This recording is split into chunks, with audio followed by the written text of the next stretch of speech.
Order, order, and welcome Prime Minister to this session of the Liaison Committee.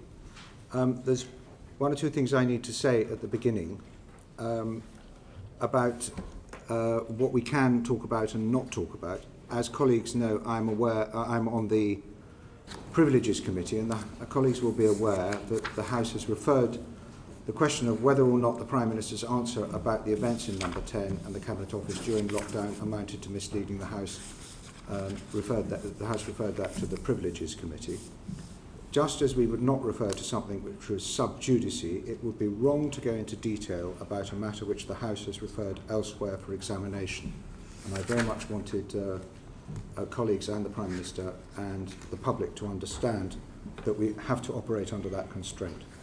And I remind colleagues that the Speaker and his deputies have pulled people up about this in the Chamber. We should not be undermining the process the House itself has set in place. There is, of course, no difficulty in raising any other matter. And the Prime Minister, I have no wish to constrain anything that you wish to say in this committee, but I will have to pull you up if you stray into the Privileges Committee remit. Thank you.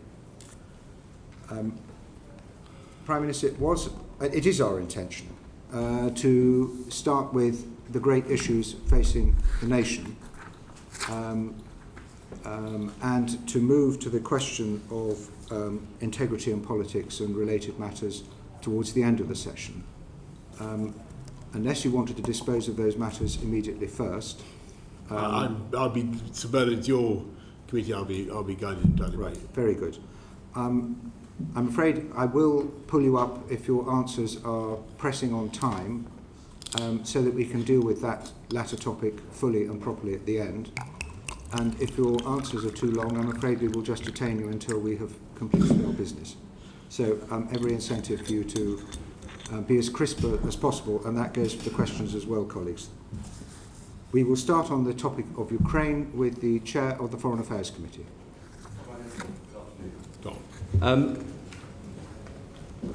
The alliance that has been brought together to dissuade Russia from further actions and indeed to push Russia out of Donetsk and Luhansk has clearly got a window of opportunity before the winter starts to bite and the coalition starts to fracture as energy prices in Europe rise and homes across our country start to suffer. Are you able to concentrate on building that alliance at the moment? Yes, and thanks, Tom. If you look at what the UK has done over the last couple of weeks, I think that the efforts of UK diplomacy, UK strategists, security, armed forces have been very considerable, and G7 outcomes were at the upper end of expectations. NATO certainly, again, probably both exceeded expectations in the level of unity, and virtually every country around the table in NATO determined to help President Zelensky in that window of opportunity that you described. And you're seeing, of course, food prices rise around the world as the ports of Odessa are closed, Mariupol and so on occupied. What are you doing to make sure that the food is getting out from the Black Sea, that such wheat as is available is able to get out? How are you supporting the United Nations? And what are you doing to prepare those states, including the Middle East and, of course, in Africa, who are facing enormous food poverty and the possibility of migration and the pressures that will cause? So, first of all, on the grain that's being held hostage in Odessa, we're working with the UN Secretary General Antonio Guterres, who's leading the negotiations. The Turks are clearly crucial. They hold the waters. What the UK is offering is both demining capabilities, including remote demining capabilities, which we're good at, and the insurance of the vessels that might be used to ferry the grain out through the Bosphorus. We're also, because we're looking at other routes in addition to convoys through the Bosphorus, we're also doing what we can to help smaller packets of grain go through land routes or indeed up the river, up the Danube, and out that way. And we're spending some money on upgrading the railways to that end, and you're starting to see some growing quantities of grain coming out not via the Black Sea, but overland and on the rivers.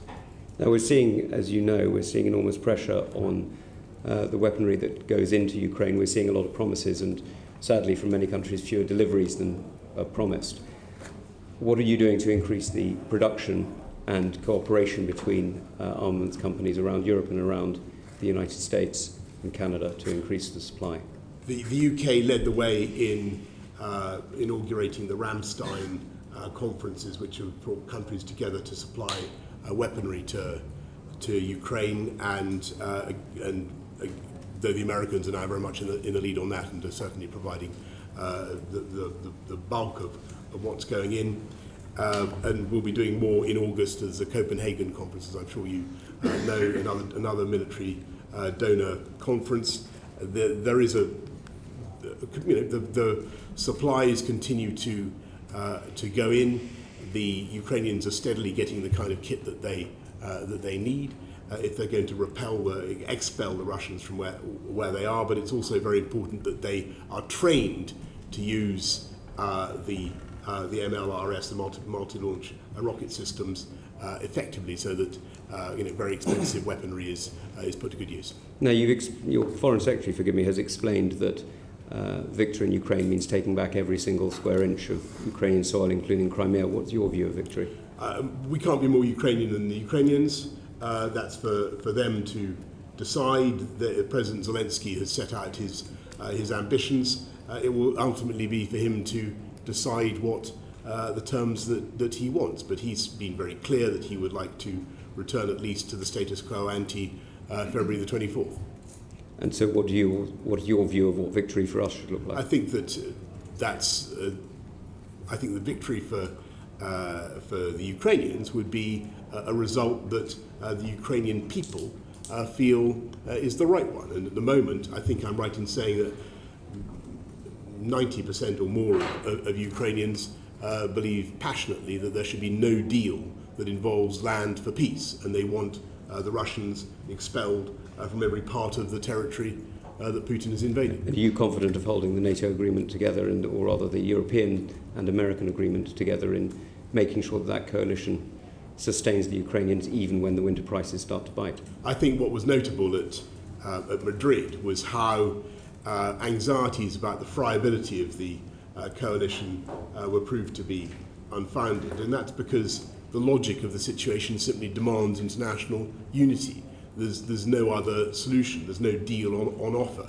Even if the Ukrainians wanted to do a deal of land for peace, Putin isn't offering any such deal. He still remains utterly maximalist in his objectives, and that's why we have to continue to support Zelensky in the way that we are, and that's accepted around the table. And part of your commitment to sustaining Ukrainian operations and indeed wider British military operations is your increase to 2.5%, given that the various international organisations and indeed our own statistical agencies do not foresee any growth in the UK economy in the coming years.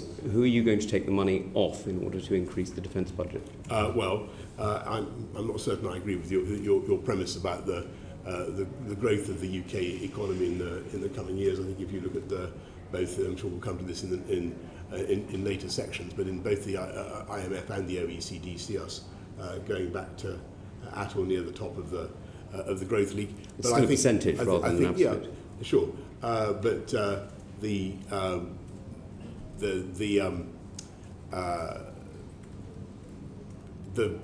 2.5 is a logic. It's just a prediction. It's based on I think reasonable assumption that we are going to have to continue with the investments that we're making in the Future Combat Aircraft System and the AUKUS agreements with the Australians and the Americans. These are very big projects, and they'll be expensive, but they're the right things for the country. And so the last question from me will be on Sweden and Finland. Clearly their membership of NATO is an extremely important event, not just for them but for all of us. What are the implications for the guarding of the High North, and particularly the integrity of the United Kingdom and Scotland as part of that in the alliance? And what are the commitments that the UK is willing to make to increase cooperation with Sweden and Finland, not just in military supplies but also in training? Yeah, well, thank you. We already do a lot of cooperating with the Joint Expeditionary Force, the JEF, as you know, is up there in the high north. The addition of Finland and Sweden is a great moment for the alliance. I think it will strengthen the alliance, and it tells you all you need to know about Putin and his aggression at countries as peaceable as Sweden and Finland have decided to join NATO. Thank you, Chair.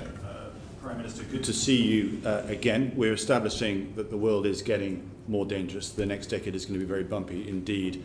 I want to focus on UK defence capabilities. Despite the injection of £24 billion, the integrated view has seen a tilt towards cyber and space, which is welcome, but it's come at the expense of cuts to all three conventional services.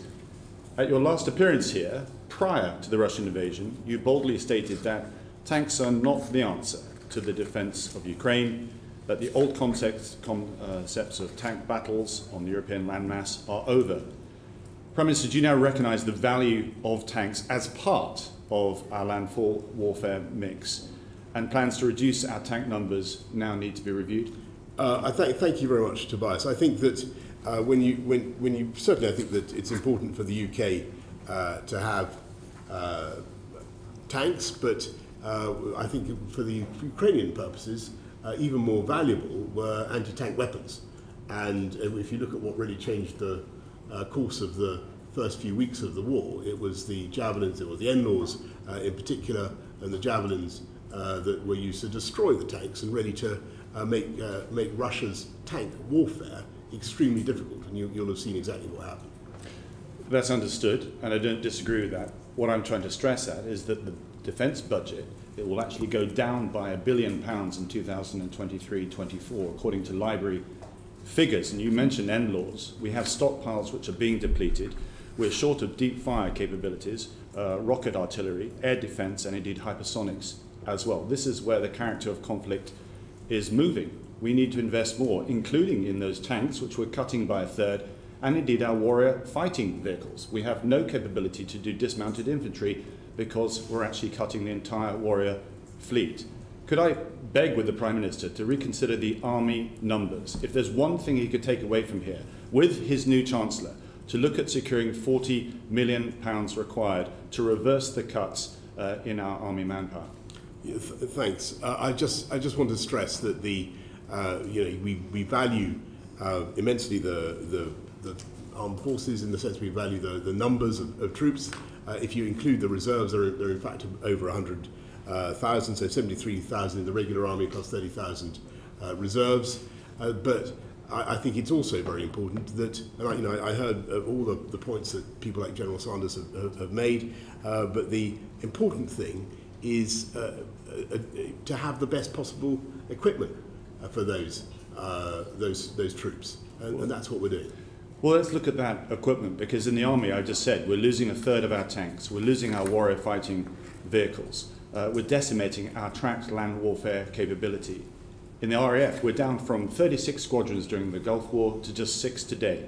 We're losing all our Hercules heavy lift, we're losing, we only have 48 of the 138 F-35s, we're losing 2 of the E-7 I-Star aircraft that are so critical to work with the F-35s. And in the Navy, in 1990s, during the Cold War, we had 13 destroyers, 35 frigates, and we're down to just 18. We are hollowing out all our armed services at the very time that, as you mentioned, the head of the army is saying we face in 1937 moment. This is the time to be investing in our armed forces, not depleting our capability. Well, I agree with that, but that's why we're spending 24 billion over the next 4 years. It's the biggest increase since the end of the Cold War, and I think that money is being wisely spent. It's been spent already. It's gone.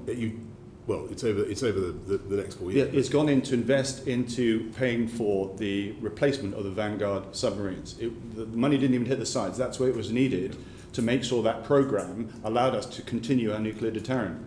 I understand, but we're also committed, as I said earlier on, to a number of massive projects. You mentioned heavy lift aircraft. Actually, if you look at what the UK has, I think we're still by far the biggest possessor of heavy lift aircraft in Europe. on ships, where we've got a very active shipbuilding program. You know, Tobias, I take your point about tanks again, humbly and sincerely, and you know, I will take it away and look at it and look at the armoured personnel carriers, the armoured vehicles. They have been useful to the Ukrainians, particularly the armoured vehicles. But you know, the committee should be in no doubt we're investing massively in defence. I hear what you say, but I mean, you're a classicist. You know, your responses to date make me feel like Homer's Cassandra. I say to you, we must prepare for the storm clouds that are coming over the horizon, and you don't seem to believe me. I say we can't afford these troop cuts in our army numbers, but you don't believe me. And I say that we need to reverse these cuts in our land warfare systems, our ships, and indeed our planes, and you still don't believe me. And there is a change afoot. We are our history and a turning point in our history, and we need to prepare for what is coming over the horizon. Britain must play its part. There is a gap in leadership in Europe, and I want Britain to assume that role. We can only do so if we prepare today and advance our defence posture. I really think you should have been at NATO to listen to. I wasn't invited, sir. One day. To listen to what the other countries say about the UK contribution and the indispensability of UK armed forces, our contribution to NATO's new force model, the role that we play. We're the second biggest spender in NATO, but a massive contributor to all the joint operations. And I think Jens Stoltenberg, the Secretary General, would testify that. And when you say, I don't believe, that's not true. I do understand the need for more spending on defence. It has to be balanced against other priorities, and it is going up. Then reverse those troop numbers. Okay. Can I just press one matter related to this? We have given away our training stocks of NLAW, of MLRS, and other munitions to the Ukrainians. What are we doing to galvanise the supply chain back to a wartime capability that will provide resilience of stocks? Because at the moment we simply can't replace those stocks. Well, thank you. But actually, if you look at what's happening in Belfast, they are making a lot of NLAWs. They're not replacing as fast as we're giving them away. That is a fact. That is true. They take a while to make, but we're replacing them. But I mean, this goes to the heart of the integrated review, which was very good on analysis and requirement, but there are only 2 pages on the implementation. What are we going to do to make sure that we implement the defence integrated review so that we actually have the capability ready when we need it? Because at the moment we don't. We're supplying a huge amount of capability. I accept the view that we need to modernise and do more, and more NLAWs are certainly rolling off the production line at Thales. I think it's Thales in Belfast. Is it time to quickly? Is it time to review aspects of the integrated review? I think the integrated review has stood the test of time well. And, We're going to move on. And I'm happy to take it up later. Angus McNeill. Thank you very much, Mr. Chairman. Prime Minister, about 4 years ago just now, I was comparing your predecessor to Gloria Gaynor, because she will survive. And at that very moment, there was perhaps a young Lochidvar type making his resignation statement in the House of Commons at that moment. Can you remember who that was? Mr. McNeill, you have to. It was yourself, Prime Minister. I was just checking that. You're a bit of a trendsetter in that regard. Yes.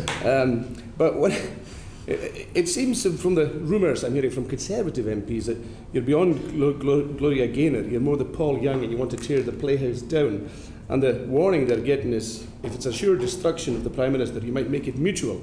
You might call a general election of a cull of Tory MPs, something, of course, that would be very welcome in many sides. But the point of clarification and disagreement that some of us have had in light of powers being taken away from the Fixed Term Parliament Act, do you need the permission of the Queen, or do you just need to inform the Queen to hold an election? No, I really don't think that anybody in this country wants politicians to be engaged in electioneering now or in the immediate future. And I think that we need to get on with serving our voters and dealing with the issues that they care about. So your nervy backbenchers are okay. Interestingly, we've had some difficulty in the International Trade Committee with CRAG and the triggering of the process to bring about this, and you get a note about this. in Parliament. We look for an extension of CRAG. But I also want to put it to you, Prime Minister, Brexit is a 5% damage to GDP. And these trade agreements you're signing up to are a minor part. I mean, they're 0.08% of GDP. It's equivalent to going out and losing £500 and coming back with £8 or £2, it could be in the case of New Zealand, and thinking you've done well. Is the Brexit process and the trade agreement process good for the economy, given what your own figures are saying? Yes, I think that they are. And so if you lose £500 and come back with £8, you'll tell us all you're having a good day. It was the ability to set our own medicines policy that enabled us to come out of the to vaccinate everybody. Every country is done that. Come on. And the death rates. We can trade that. I'm asking you a specific economic question. Most fair-minded people. What about 5%? Order. Can you answer the question? Order. Prime Minister. Thank you. Prime Minister, can you answer Prime Minister. Can you answer the question? Yes. So to your point, Mr. McNeill, about the economic benefits, just one. In addition to the free ports, free trade deals, the ability to vary regulation and all the rest of it, I would point out that by being able to vaccinate faster than a lot of other, I think virtually every other European country, Mr. was able to come out of lockdown, which was a considerable It's an economic question, not a vaccines question. Mr. McNeill. But I don't want to answer the vaccines. Because time is short. Thank you. If you can't see the difference between £500 take away £8 and note that he's out of pocket, we have to leave that there, and the public can make up their own mind about the Prime Minister. Prime Minister, something else that's concerning many of my constituents is EGNOS. You might not know that it's a European geostationary navigational overlay system. It's a 3D system for aircraft in the air. The UK is the only G20 country without such a facility. It's affecting the training of pilots as well. Will you get the UK back into EGNOS quickly, or have an equivalent 3G navigation system in the air in place soon? It's required.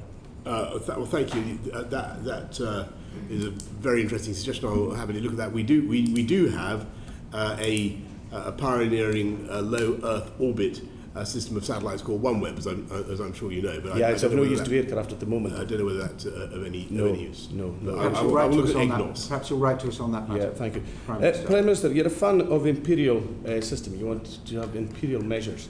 Well, I think people, if people want to have them, I don't think that. How easy is the system? I mean, how many ounces are in a pound? No, I'm not going to. I'm afraid I was brought up in the. So you don't know how many ounces are in a pound? The basics of the imperial system. I think there are 16 ounces. Mr. McNeill, we can't hear either of you what you're saying. 16 ounces to a pound. 16 ounces. 16 ounces to a pound. I would tax you with pounds in a stone then. But I've got to make a confession. I was educated all over the place, and I can do metric as well. Let me put it that way. So the Prime Minister of the UK is more adept in the metric system. Excellent. I can tell you what I think of my weight in stone. How about that? Okay, thank you very much. And probably put your mind at rest. I mean, I've heard mention of Sweden, Finland, and Scotland. I have no questions to ask about independence of Scotland. It's not a matter for you, it's a matter for the people of Scotland. Yep. It will be decided in Scotland. And I think, Prime Minister, that's about all that we need to discuss at the moment. Thank you. Mr. Chair. Thank you, Mr. McNeill. Sir Robert Goodwill, DEFRA. I'd like to bring us back to the topic of food security, both globally and nationally. I mean, globally, it's a matter of whether people eat or starve. Nationally, it's having a major impact on the cost of living crisis. And I wonder if we are underestimating the ease at which we can actually bring wheat supplies and sunflower supplies out of Ukraine, given the change of gauge of the railway lines into Poland, given the way that loading equipment in Odessa could be damaged by missiles. Is it really only realistic possibility if there were a ceasefire, and as long as conflict's going on, is there really a possibility we can get those supplies out? So what's happening is that the monthly consignments of grain out of Odessa are starting to go up. It should be about 5 million tonnes a month. I think that it's the most recent figures I saw for June, I think it was running about 2.75 million tonnes, so it's not nothing. You can get it out not just by the sea, as I was saying earlier on, but by but by land routes as well. I think the risk is, I think what the Ukrainians are worried about is that if they negotiate a deal with Putin to get him to open up the Black Sea, he will demand the lifting of sanctions in an unacceptable way.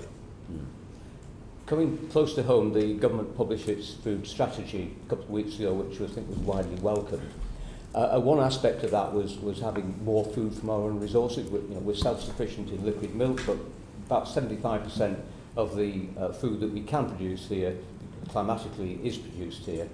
Do you think, given the global situation, we should revisit things like rewilding, putting solar farms on arable land, or planting of trees, and we should concentrate on improving food production here at home? I share that enthusiasm, and the food strategy that we launched a few weeks ago certainly puts our own domestic production at the heart of what we're trying to do. We have, I think, 74% self-sufficiency, but there's a massive opportunity. It affects our balance of trade. Personally, I would like to see many more solar panels on roofs than in what could be otherwise productive fields, and I think we need to think sometimes about the fiscal incentives that we offer. Thank you. And finally, one of the key inputs into agriculture in our country is nitrogen fertiliser. We have one plant now operating at Billingham. The plant at Ince in Cheshire has been closed, and I think the owners are looking for buyers. Is the government aware of what it can do to try and get that plant operational again? Is there any assistance that might be available to possible buyers? Because we'll be once again reliant on imports of a product which internationally is in very short supply. Yeah, so thank you. Look, this is a massive issue for farmers. We're not sufficiently self-reliant in fertiliser.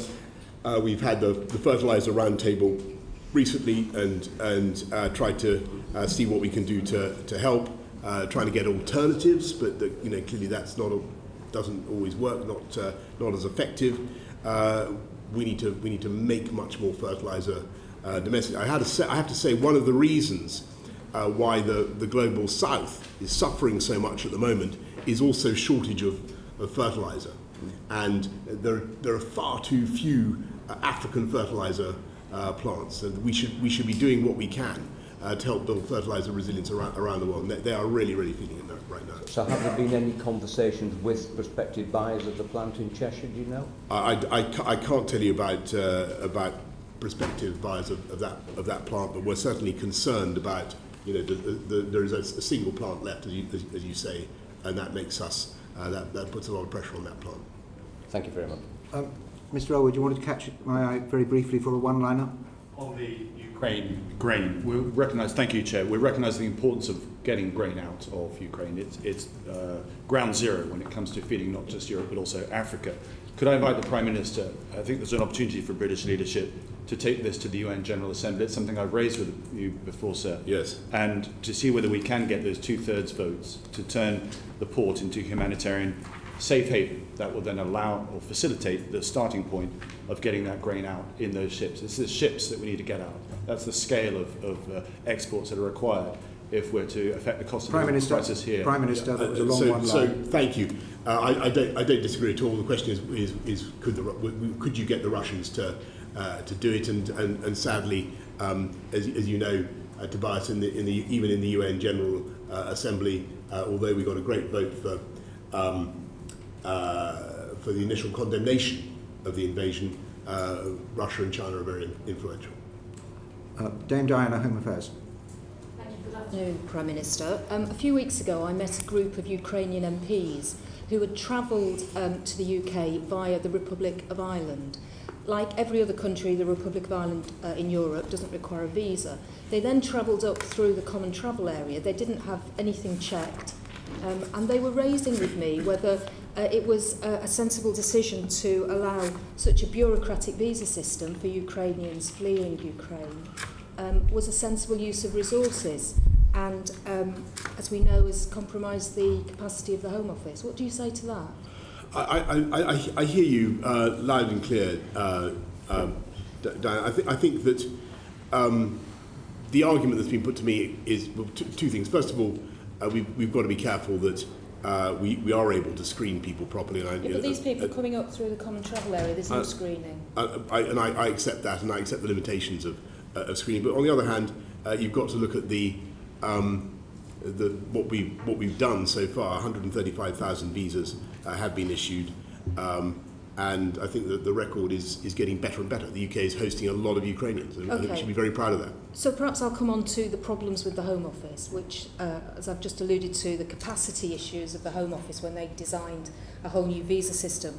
Why is it that British people are waiting so long to get their passports, when we all knew there was going to be a surge in passport applications after COVID, with people wanting to travel, have family holidays, get married abroad, all of those things? Why is it that we've ended up with people waiting so long and having to spend so much time and money to get a passport? Well, it is very frustrating, and I share everybody's frustration. I think the answer is that the demand has been very big because people are very keen to go on holiday. We've rushed people into the passport office. So why are you having to do that? And the numbers are starting to improve. I think from memory, 91% get their passport within 4 to 6 weeks. Well, the standard that the Home Office is supposed to operate on is 3 weeks. It's now 10 weeks. When will it go back down to 3 weeks? Well, I don't know when it goes back down to 3 weeks, but what I have in my head is that 91% get their passport within 4 to 6 weeks. And I'd urge everybody who's thinking of going away, 4 to 6 weeks from now, and hasn't got a passport, to get a passport. Okay, so the bread and butter issues just aren't being looked at by the Home Office and dealt with in a very good way. Can I just ask you, why is it your government has now got a backlog of 89,000 asylum claims that they haven't decided? Why has that happened? Well, the UK has historically had very large numbers of asylum claims, and I seem to remember that there were many thousands of asylum claims left undecided when the last Labour government left office. No, Prime Minister, the asylum claims in this country have remained fairly steady in the last few years. So your Home Office has built up a backlog of nearly 90,000 claims they've not decided. So can I just ask you then, why is your government so bad at actually sending back failed asylum seekers? In 2010, we sent back 10,663. Last year, we sent back 806 failed asylum seekers. Why? I don't think that it's the fault of the officials. I think they do their level best. I don't think it's that they're so bad. I think it's that our brilliant legal profession is so good at finding reasons why they should not be returned. That's your answer. It's not to do with the fact you haven't been able to enter into agreements with other countries. You haven't got a replacement for the Dublin agreement. My impression is that, and certainly if you look at what happened with the Dublin agreement, that broke down across the board, and the returns agreements have been extremely hard to. Well, let's just put it this way: that you sent back 20 people who came across in small boats across the Channel last year, 20, and there were 28,000 that came. Can I just ask you, do you expect the cuts to civil servants that you're talking about, the 20, 30 or 40% cuts, will that help the Home Office get to grips with some of these problems or make it worse? I think that certainly what you need to, so when you talk about the asylum seekers crossing the Channel illegally and in very frail vessels. No, your cuts. The way to fix that is not just by having more civil servants. I think it is to have a proper deterrent for the people traffickers, and to reduce the numbers of people who are being made to risk their lives. Okay, just my final question, if I may.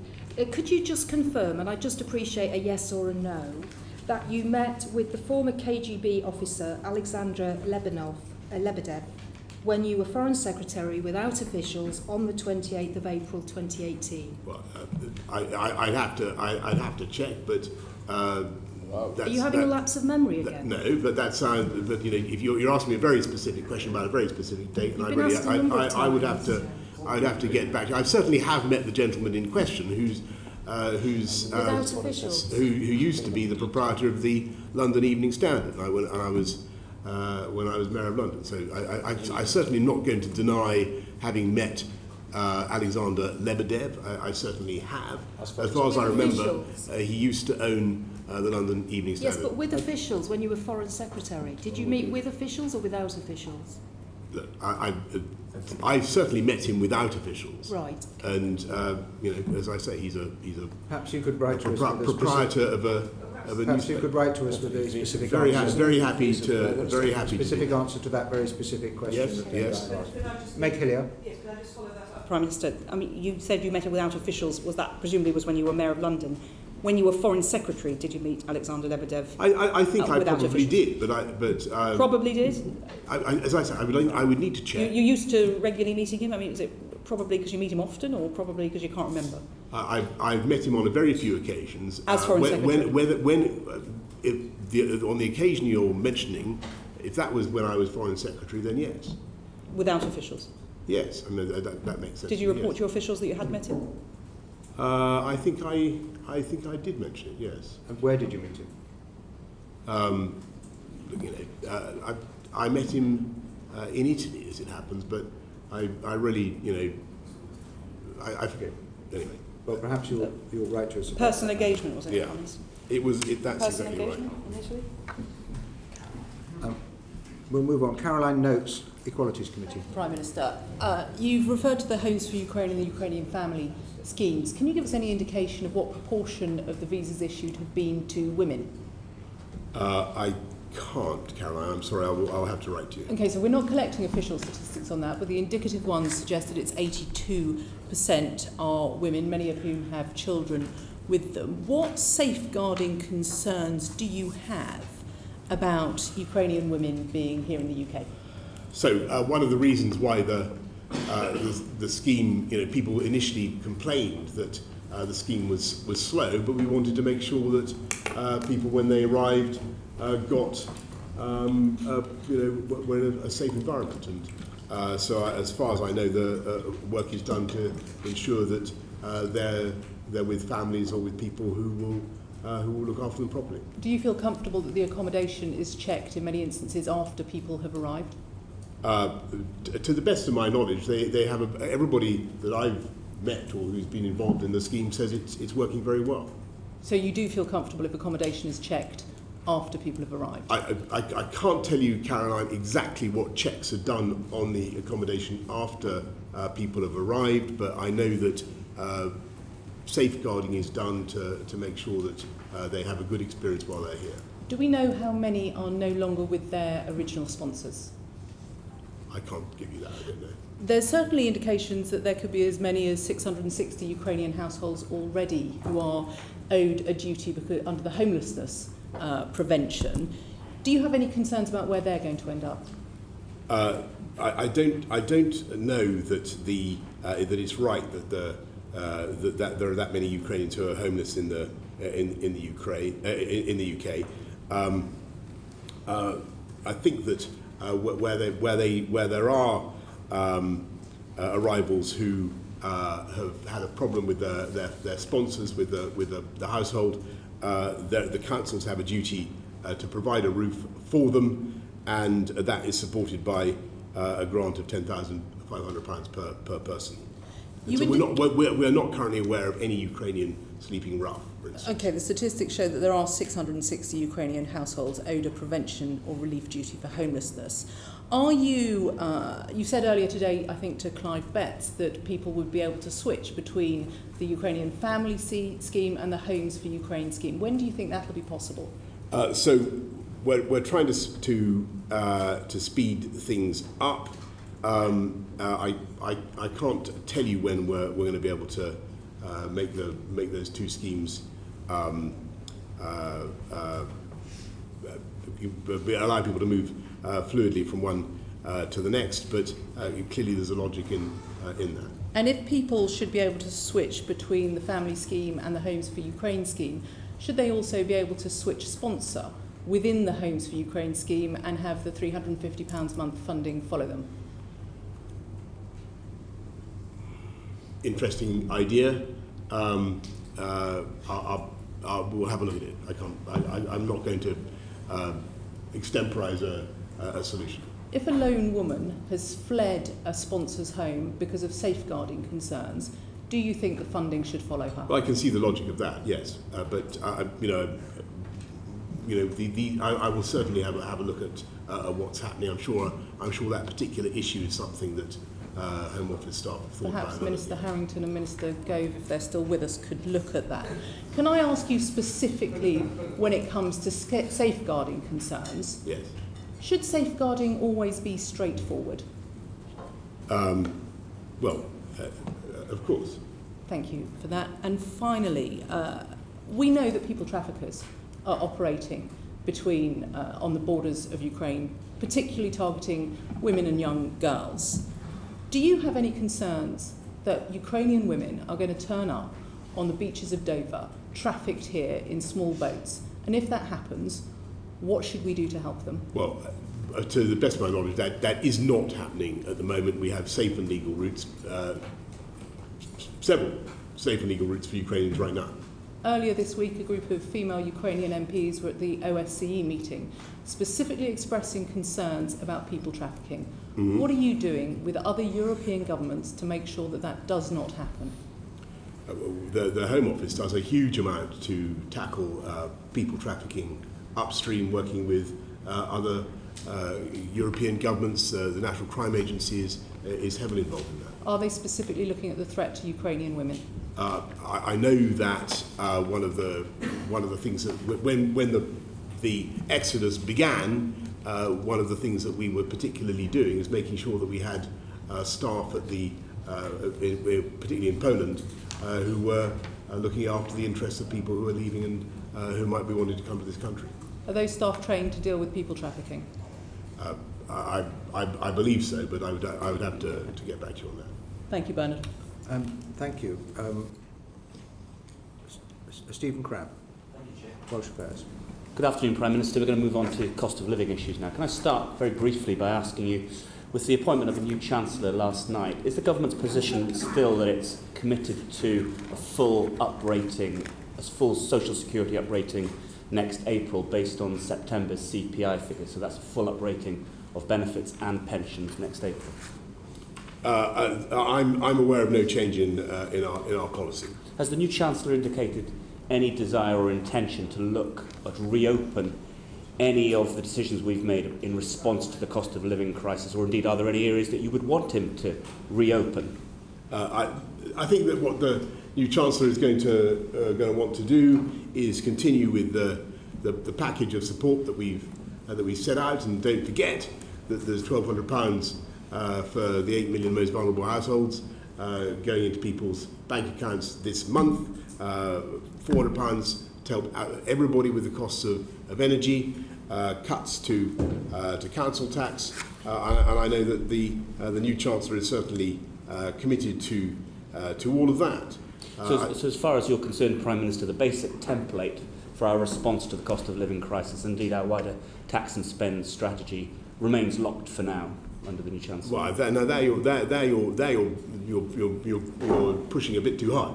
I think that that would be, that's not quite the conclusion that I want you to draw. I certainly think that the new Chancellor will want to think about what we can do to do even more to help people, whether on the fiscal front or whatever. The Minister for Brexit Opportunities recently appeared to be quite dismissive of OBR forecasts, and I think even appeared to question the usefulness of the OBR altogether. Do you, Prime Minister, have confidence in OBR forecasts? I think that the OBR forecasts are very useful. I don't think that they should necessarily, but my experience is they don't always turn out to be correct. But that doesn't mean that they're without value. When have they turned out to be correct? Well, it's about I think, a rhetorical question. So when the OBR in March, Prime Minister, predicted that the UK is going to see the fastest drop in living standards since the 1950s, is that an OBR forecast that you accept? I think that we've got to be realistic, that there is going to be a lot of economic pain, and we've got to be frank with people about that, and that is certainly the case. And what we will do, so what we're doing is trying to help the lowest income households as much as possible, and actually they may get fully compensated, but there will certainly be, or virtually fully, but there will certainly be a lot of pressure for a while. That pressure will then abate. We will get inflation under control. That is the big problem right now, but I'm very confident that it will have abated by next year. And is the latest economic advice that you're receiving, Prime Minister, that OBR forecast about the drop in living standards is indeed correct, or are you receiving advice, any evidence to point to a softer landing, or indeed things getting even worse next week? No, I want to repeat things. An inflation spike like this takes a long time to work through, and we've just got to be realistic about that. And there is going to be pressure on people's incomes, and there's going to be pressure on people's budgets, and it really is. We cannot ignore that. We will try to help people with massive or very substantial contributions to their paper to support them. And I've mentioned some of the sums that make up the £37 billion of support. But we also have to fix the underlying causes of inflation. I mean, Prime Minister, you said a few moments ago, and I think you're absolutely correct, it's going to be very, very painful. And indeed, if the OBR forecast about living standards is anything like correct, it's going to be absolutely brutal for many families out there in the country in the months. Well, I didn't say that, Stephen. But that's my language. Yeah. Your language was painful, very painful. Do you accept, Prime Minister, forgive me for asking this, that at a time of such economic crisis for the country, for many families up and down the country, that what the country needs is a government with the very best team, the very best focus, absolutely squarely focused on tackling these issues? And when you see, Prime Minister, people like John Glenn leaving government, people like Kemi Badenoch, people like Neil O'Brien, one of the intellectual architects of levelling up, do you not feel, Prime Minister, that the very ability, capacity of this government to address these enormous overhanging issues is deteriorating as we speak? Well, when I came into Parliament, I think there were about 140 Conservative MPs. I can't remember exactly what the number was. There are now 365 or so, the 360 there or thereabouts. There is a wealth of talent, Stephen. Order. We should be confident in our ability to. And as for your point about the government focusing, the government is certainly focusing on the issues that matter. And today we're cutting taxes for everybody by £330 for 30 million people. Just this day, I've talked about the £1,200. We've just got 500,000 people off welfare into work. Very quickly, Prime Minister, you're being very kind about us on the back benches, but actually I think you're going to find it extremely hard to appoint people of the same calibre of the kind of ministers I've mentioned to you. I think you're going to find it extremely difficult. Well, you don't need to reply to that point. I think the point's been made. You're catching my eye. You were a little bit under time. Yes? Yeah, thank you. I mean, Prime Minister, just following on from that, you've had more resignations since any Prime Minister since 1932. Michael Gove has told you to go. The charade's up, the game's up, really. Will you be Prime Minister tomorrow? Of course, Mr. McNeill. But next week? I'm here to, rather than giving any running commentary on my own career, I'm here to talk about what the government is doing. And that is, so that's what I was telling Stephen. And we're doing a lot. More and more. Hugh Merriman, Transport. Thank you, Sir Bernard. In the 6 minutes I have, Prime Minister, I want to talk to you about transport policy delivery, if you're focused. I want to talk about rail, air, and also road. Starting with rail, do you have all of the policy and legal interventions and levers that you need to end this rail strike? Thanks very much, Hugh. I think I call on the union barons and the railway companies to sort this out. I think that they should be able to do it, and I think that yes, we probably do need a few more tools to. Specifically, to what I think that you could have minimum service levels, you could have ballot thresholds, and as you know, we're bringing in.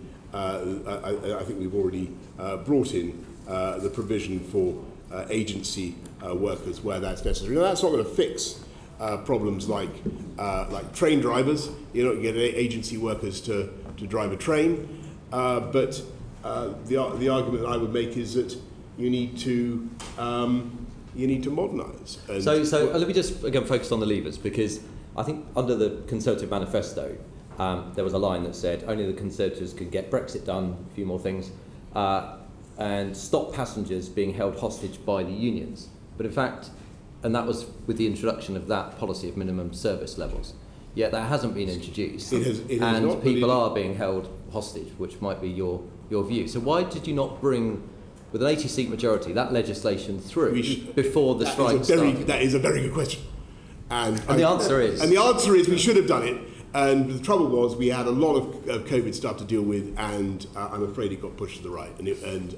I thought you might say that, but there have been other things we've been able to do, notwithstanding COVID. Okay, let me move on to airports. So massive disruption in the airports, people having their holidays cancelled at the last minute. Why wasn't more done to stop airlines putting more flights in place than that we knew their staff could, that they had the bandwidth of staff to deal with?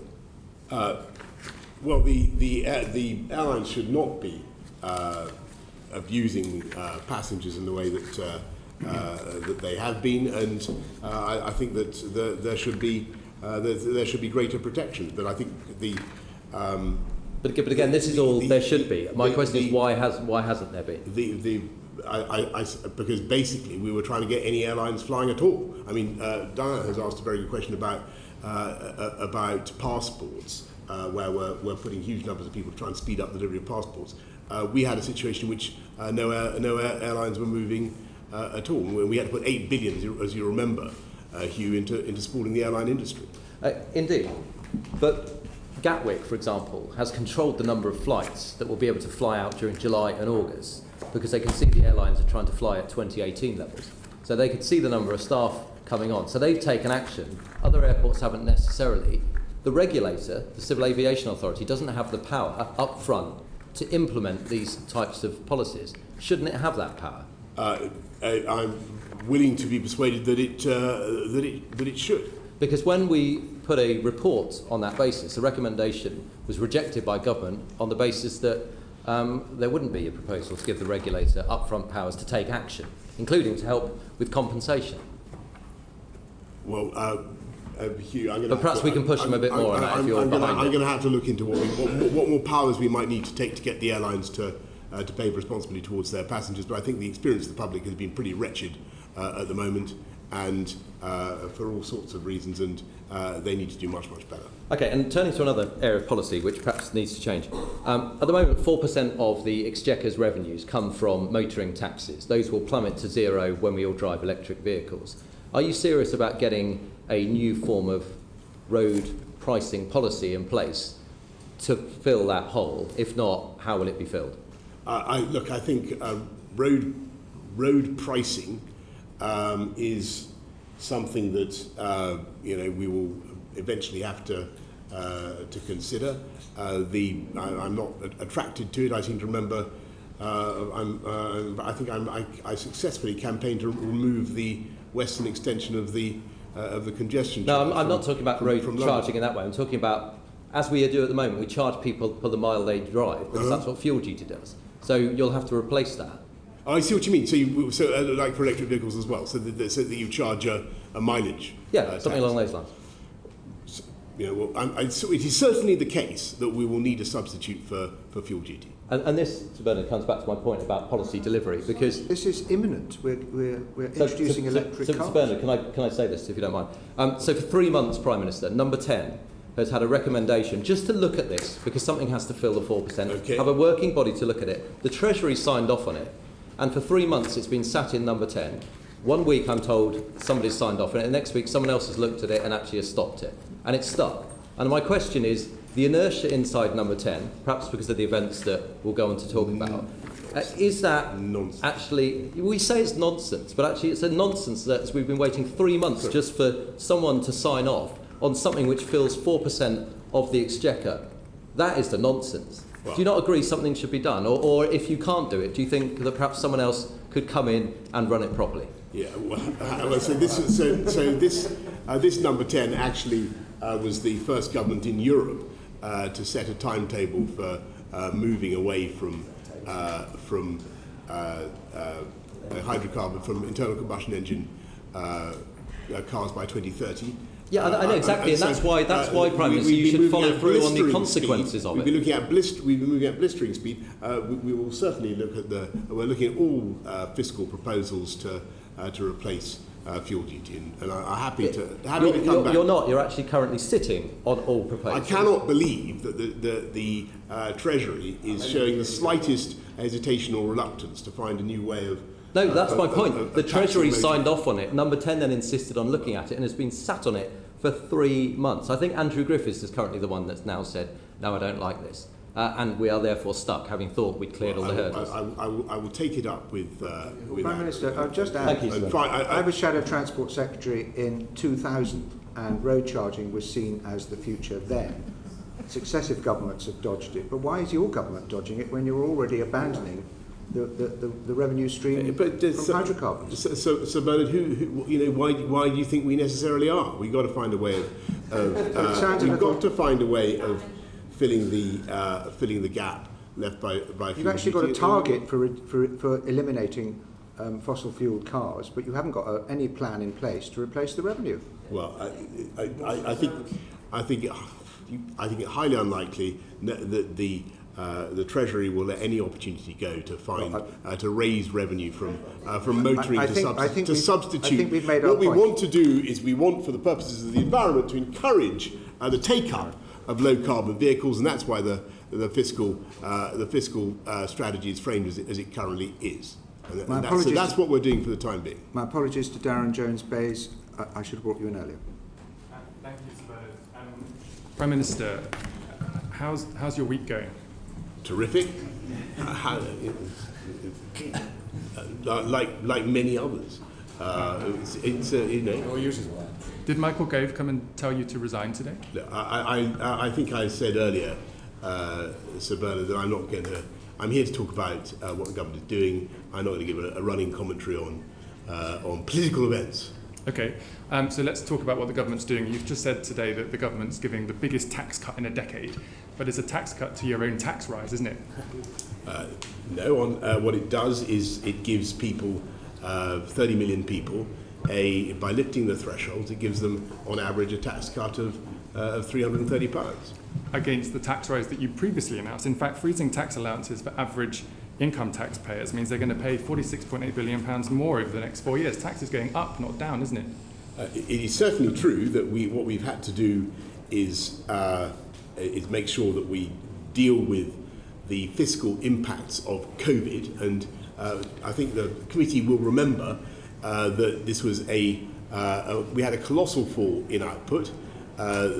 We had the biggest pandemic for 100 years, and we had to look after people and businesses to the tune of £408 billion. That money doesn't grow on trees.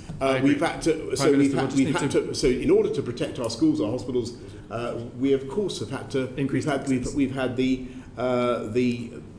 health and care levy. I just need to, but what we're doing Prime Minister, now I just need is to move you on, helping Prime Minister. On average with Prime a £335 tax cut. I asked about the tax cut announced today, but I'll just move on.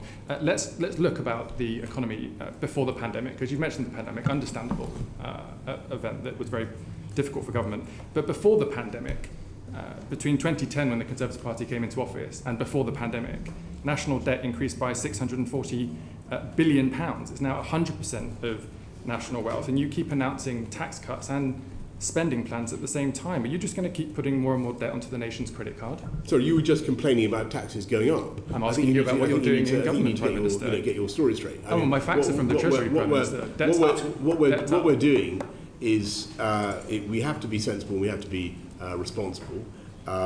We're making sure that we manage the public finances in a prudent way, but I think that there will be scope for further tax cuts in due time. Maybe imminently, perhaps. Can I just move on?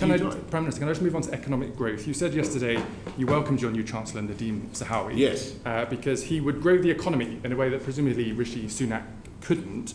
But we're more likely to end up in a recession. I don't think I said that, but anyway, go on. Well, we're more likely to end up in a recession this winter, aren't we? Look, I think that as I was saying to Stephen, I think that the economies that people are going to be under a lot of pressure, but I think we'll get through it. Do you think there'll be a recession in the winter? I think that there will be a lot of pressure caused by the price spike.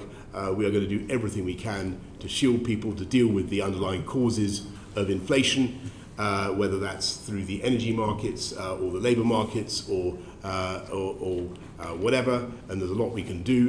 And I think we'll emerge stronger the other side. Okay. So you've often said, and your supporters have often said, that you've got all the big calls right as Prime Minister. But actually on tax, on debt, on growth, on pay, things have been getting worse, not better. 14 million people, I understand, voted for you in 2019. You've let them down, haven't you? No, I think that what they can see is a government that gets on relentlessly with a programme of uniting and levelling up. We've got the biggest investment in infrastructure for a century, £650 billion going in on roads, all the things that Hugh was talking about, roads, rail, transport of all kinds, housing. It is a colossally ambitious programme that we are still doing, and at the same time, because actually we got the as you put it, Darren, the big calls right on. I didn't agree with COVID. that, by the way. Well, I'm going to agree with it, even if you don't. We got the big calls right on COVID. We came out of lockdown faster. We got it right with the vaccine. That enabled us. That's put us in a position to look after people. Thank and you. that's what we're doing. We're just going to move on to my next question. I'd like to just read something out to you. Quote, when a regime has been in power for too long, when it has fatally exhausted the patience of the people, and when oblivion finally beckons, I am afraid that across the world you can rely on the leaders of that regime to act solely in the interests of self-preservation and not in the interests of the electorate. Who authored that quote? You're trying me. Was it Cicero? Was it Aristotle? Lord, far Lord. Prime Minister, you might like to think Cicero, let me just think. I think you might be more like Plato. No, maybe Nero. Was it Montesquieu? Maybe Nero. Just to break it to you, it was you, Prime Minister. Okay. And perhaps it was foresight for the final week in office. Now, can I just finish? Because I'm about to run out of time, Prime Minister. Okay. Because I made a joke there, but in all sincerity, and I know this must be difficult for you personally, but this isn't funny. It's not a game. People are struggling across the country. I'm just finished. It's not brave for you to carry on doing this. I think, in my view, you're hurting the country, Prime Minister, just on a very human level. Surely you must know that it's in the country's interest for you to leave now, isn't it? I think that the country is going through tough times, and I think that we have the biggest. You're making a point about duty, right? Yeah. And I look at the issues that this country faces. I look at the pressures that people are under, and the need for government to focus on their priorities, which is what we are doing. I look at the biggest war in Europe for 80 years, and I cannot for the life of me see how it is responsible just to walk away from that, as I said earlier on in PMQs, particularly not when you have a mandate of the kind that we won 2-3 years ago. But shouldn't as Prime Minister, you actually spell out that the pressure the economy is under is actually very, very serious, because not just of the invasion, but because we have decided to make the necessary sacrifices in order to resist Putin. And we are in an economic war with Russia now, with Putin. He's coining it on the energy sales. Our economies are suffering as a direct consequence of the sanctions. Shouldn't we be spelling out that it's going to be tough, but these sacrifices are necessary to make in order to secure the security of our continent? Thank you, Sir Bernard. And that is exactly the point that I have been making. I think I made it yesterday or on Monday, I should say, in the statement on the summits. And it's the point that resonates with colleagues around the table in NATO and the G7 and other places, because the cost of not standing up to Putin is that you legitimate or you encourage further acts of aggression in other parts of the former Soviet Union, destabilizing the whole continent, if not the world, causing further economic distress and uncertainty going on for years and years.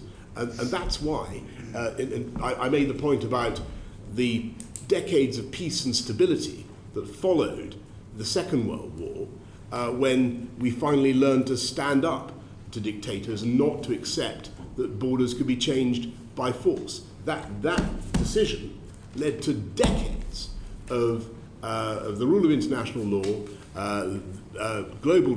expansion of global trade, peace and stability. And we need to inaugurate that era again. Thank you, Prime Minister. Rob Half on education. I'm starting off with fuel, and then I'm going to go as it segues in. If I could just move from Ukraine to a fish and chip shop in Harlow, Prime Minister, if I may. They are down 150 customers a month. Their takings are down £5,000 a month. Their energy bills have gone up from £1,800 to £3,000 a month, and now he's got to pay over £2 to fill up his car and the vehicles, £2 a litre. Can you understand what is fueling the haulier protests?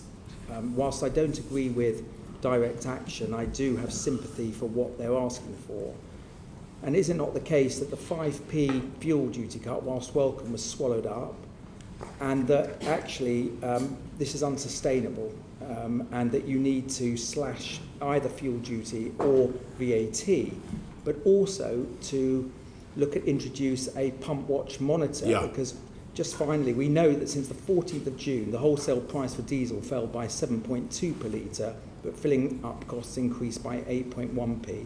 For petrol, the wholesale price dropped by 14.9p, but the pump price rocketed by 17.4p. So motorists, everywhere you look at it, they're being fleeced by the government and they're being fleeced by the oil companies. So what are you going to do it? Because if you don't do something, there is going to be a Canada-style haulier protest around the Palace of Westminster. No doubt that this is going to spread.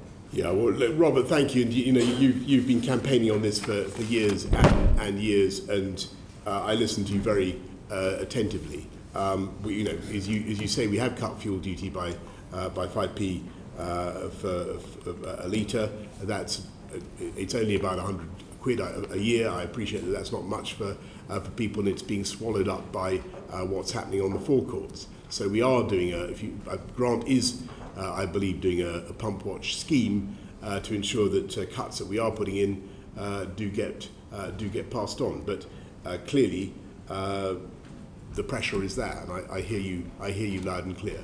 I think before Angus leaves, one of the benefits of Brexit is you can cut VAT on fuel.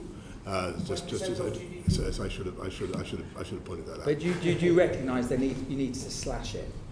You need to literally cut it by a significant amount, because this is unsustainable. It's hurting our frontline services, it's hitting our bus services, hitting transportation, and it's hurting our businesses as well. I hear you loud and clear. So we have a new Chancellor. We will see where we get to on that. But I hear you loud and clear. Okay. If I can move to education, I was distressed about the closure of schools, and I thought it was a huge mistake that they were closed for most pupils during COVID. During COVID, I thought it was a huge mistake, something acknowledged by the previous Education Secretary, now Chancellor. We now know that there are 124,000 so-called ghost children who've not yet returned to school. Persistent absence has gone up from 1.6 million to 1.7 million. What is the government doing to get these kids back into school? And will you look at rolling out a programme of 2,000 school attendance mentors, not necessarily new employees, but school employees, existing local authorities employees and charity employees, to work with the families to get these children back into school? And you could use existing money from the Supporting Families Fund, the £80 million from the Supporting Families Fund, in order to do so. So, first of all, I agree with your overall premise that it was awful that schools had to close. We didn't want to do it. We tried to keep it for as short a period as possible. We're trying to get kids back into school as much as we can. One of the things we're spending about £5 billion on school on catch up, but one of the things that I think is important, and I believe in very strongly, is trying to give kids 1-on-1 or 1-on-2, 1-on-3 the opportunity of tuition, which they might not otherwise have. But those are the children in school, so we need to get, I'm talking about the ones who are not in school. 1.7 million persistent absence, 100,000 children who've disappeared off 124,000 children who disappeared off the school rolls, the so-called ghost children. Yeah, Robert, we will do everything we can to get these children back into what are you doing? Back into school, and what we're doing is putting another £5 billion, or putting £5 billion into education recovery. So there's a lot for tutoring, but also direct targeting for those most in need, so that a £2 billion fund, which should help schools to get those ghost children back. But this is something that I'm afraid is going to require a joined-up effort. It requires councils. It requires a lot of bodies to come together to get those children back into school. Children's Commissioner has said that she wants all the kids back by September. I just think the priority for education should be to the education department should be to get these children back into school. It's just wrong that so many children are missing school and not yet returned. They have faced safeguarding pressures, damage their mental health, lifetime chance of joining county line gangs. And I would urge you to look at the Supporting Families Fund, as I mentioned, the £80 million. Just very finally, I brought through a 10-minute rule bill called the National School Infrastructure Bill, which would treat schools the same as other national infrastructure to stop schools closing again.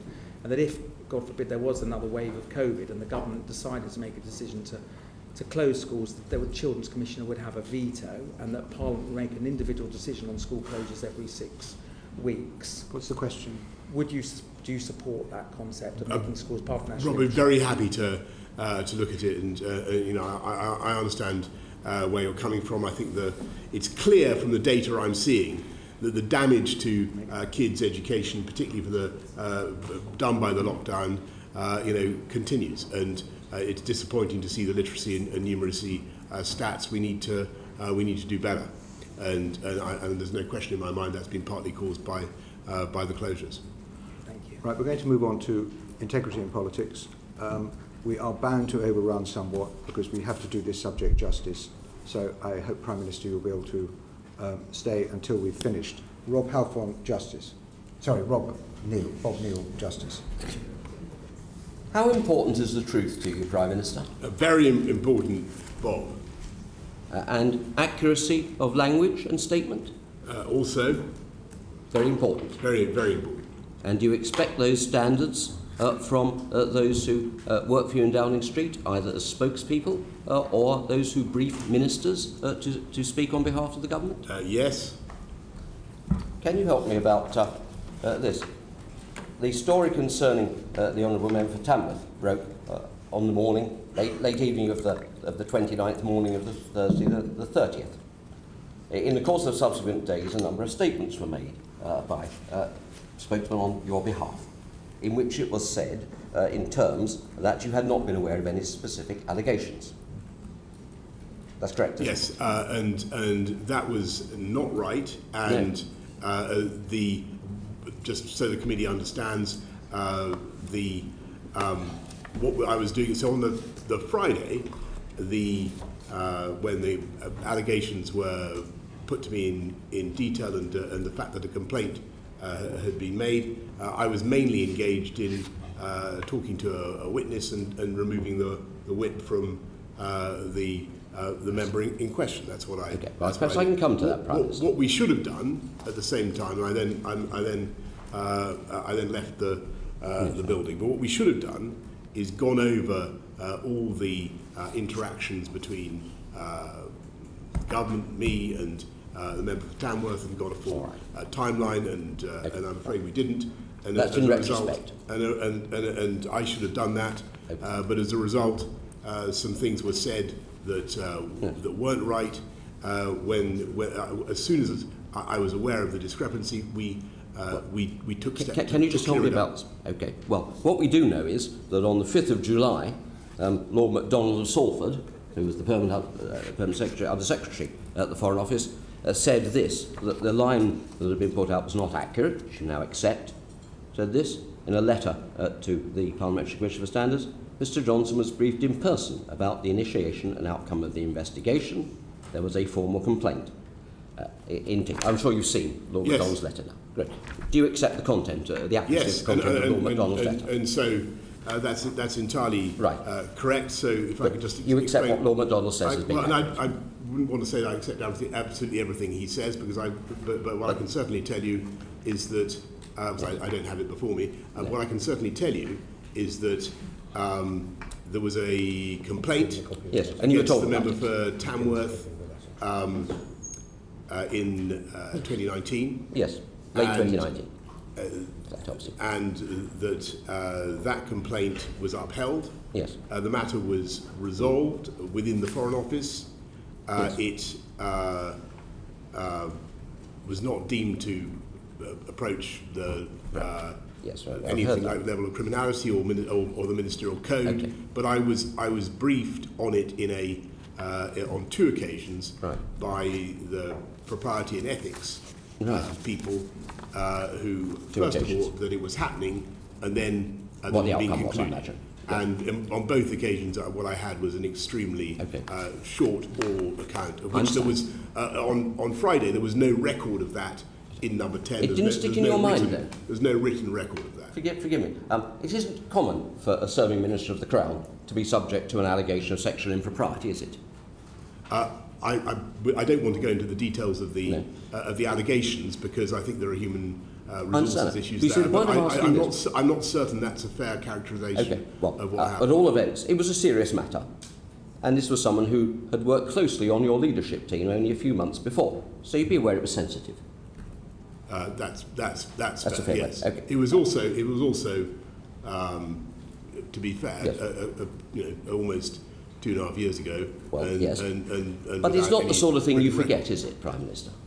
Well, as I say, now that when it was drawn to my attention a couple of days later that there was a discrepancy between what we were saying abroad, as it were, what number 10 was saying, and the fact that this briefing had taken place, I took steps to clear it up as soon as I could. The suggestion you couldn't recall that was said on your behalf, is that a serious explanation? You couldn't recall this unusual incident of someone who was a close political ally?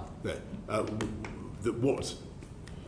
What we failed to do on the first day was to go over all the possible interactions between me and the member in question, all the possible decisions that I might have taken.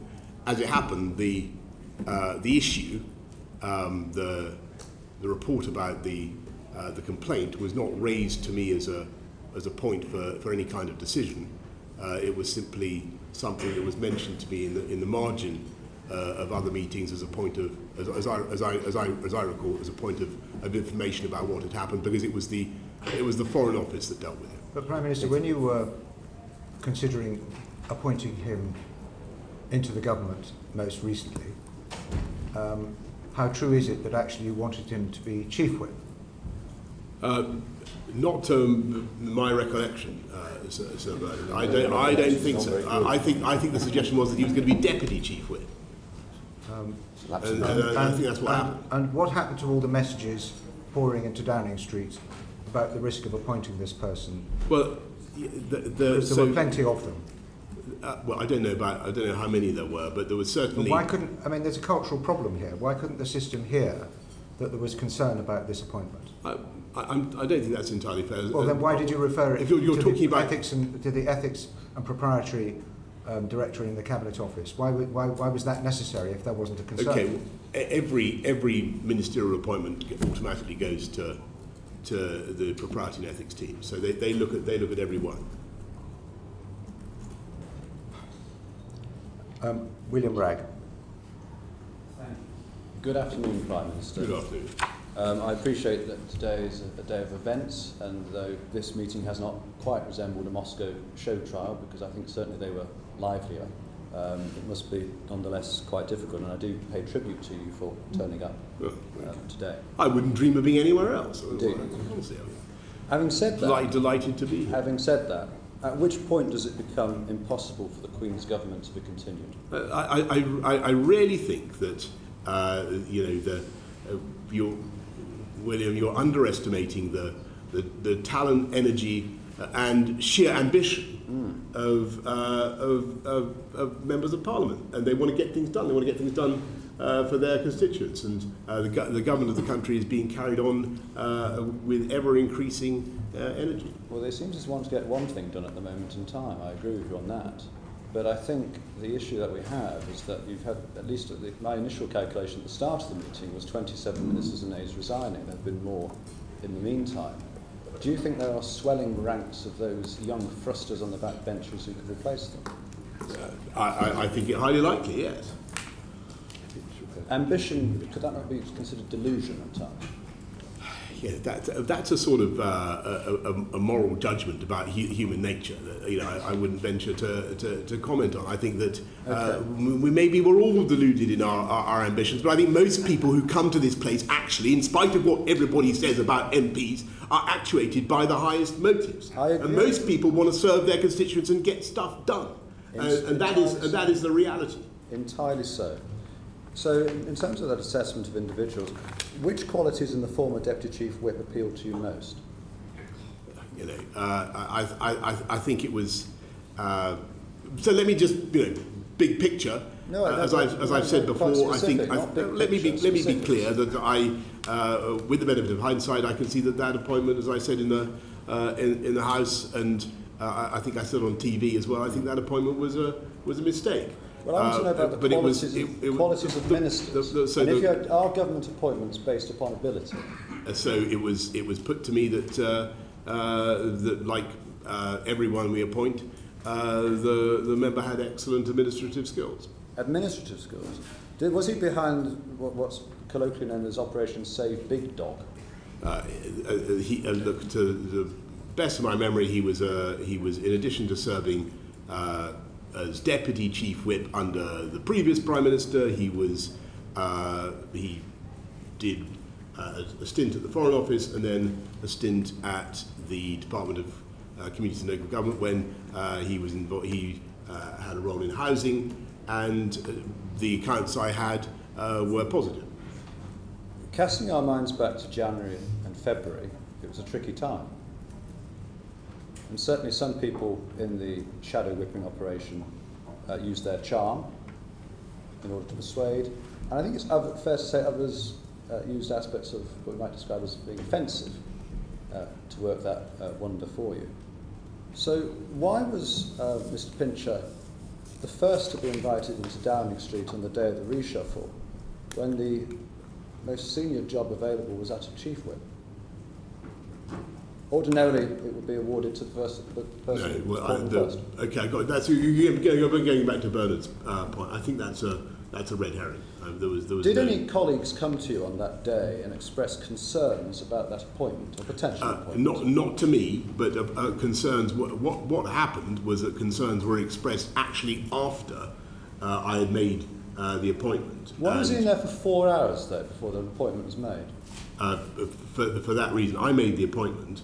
And then when it got on with making other appointments, but there was a problem that needed to be resolved. What was that problem? I think that I probably ought to, given that this member is. No, they're investigating him, Prime Minister. They're not investigating you. Yeah, so but I don't want to offer any more commentary that might or might not be. I'm sorry, we're asking might or might not be correct about it. Well, come on. It's quite a direct He's asking a straightforward question, Prime Minister. About your judgment and how you approach appointing ministers. Yes. So let me be clear. I made the appointment. There was then I then got on with making other appointments. There was then a delay while the matter was cleared up. In announcing the appointment, I was told that it had been cleared up, and we got on with it. What needed to be cleared up? It was a matter concerning another colleague that I really don't want to. It would not be right for me to go into it. No, it wouldn't be right, because what happened to that colleague wasn't right at all, was it? Well, I wasn't informed of that at the time, but having been subsequently informed about it, I can see that it's another reason not to have done, not to have had that minister, if it was true, not to have had that minister in post. But on the other hand, if it was true, do you believe that colleague who came to you or made overtures to number 10, or do you believe Mr. Pincher? Look, I think that these things have to be examined. I'm not going to make a comment about that. I think what happened was that my team interviewed both people and resolved the matter, and that's why we proceeded as we did. Are you familiar with the Lassells principles? I knew you were going to ask this, and I'm sorry, Mr. Ragg. Before you move on, I know this is about Tommy. Indeed, you watched the Crown. Yes. Yeah. Go on, remind me. So, if you were to go to Her Majesty and request, as it is a request, not to advise, but request a dissolution of Parliament, could you give me 2 conditions under which Her Majesty would be justified in declining your request? You're asking about something that is not going to happen, unless everybody's so crazy as to try and have a new. We are going to get on. No, there is no. I don't think the people of this country want to have an election, and I certainly don't. Excuse me, Prime Minister, you said it's not going to happen unless what? Well, I think that the history teaches us that the best way to have a period of stability and government and not to have early elections is to allow people with mandates to get on. Unless what? Unless what? That's what I'm saying. So the history teaches, you said unless what? So unless people ignore that very good principle that history teaches us that the best way to avoid pointless political disturbance is to allow a government that has a mandate to get on and deliver its mandate. And that's unless what? That is what we're going to do. So I think what you're alluding to is... Sorry, Mr. Ragg, just a minute. The Prime Minister said... Unless people forget that. What does that mean? That means that on the whole, I think that it's a good thing if governments which have a substantial mandate from the electorate and are doing an enormous amount of stuff, and when that country is facing a lot of pressure, particularly economic pressure, when there are serious international issues at stake, I think on the whole it is sensible not to get bogged down in discussion about electoral politics, but to allow the government of the country to continue. Can I just remind you that when the Prime Minister Major seemed to be threatening a general election because he was having trouble with the Maastricht Bill, it did his no reputation any good at all. Well, exactly the point I made. There would never have been a general election. Can I thank you for that excellent historical lesson? And this is exactly the point I'm trying to make. Well, I don't know why you said unless. Mr. Ragg. Thank you, Sir Bernard. And so, if one of the conditions of the South's principles is that the sovereign could rely on finding another Prime Minister who could govern for a reasonable period with a working majority of the House of Commons, you'd accept that principle? I think all this is... I want to agree passionately and strongly with what Sir Bernard has said. If you go back to Prime Minister, the 90s, that you don't solve problems by threatening to call elections. You've got to get on with what you're elected to do, and that's what the government is. That's what the government is doing. So I'm taking it that you accept the Lassells principles. They sound insofar as they're designed to prevent pointless wildcat elections. They sound sensible to me. Thank you, Sir Bernard. Mr. Brand. Thank you, Sir Bernard. Welcome, Prime Minister. Have you been told of any other allegations similar to the conduct of Mr Pincher about any other ministers in your time as Prime Minister? I'm going to have to tell you, Chris, that it is all too possible that people have said things to me about any number of people, including possibly people around this horseshoe. No, have you ever had?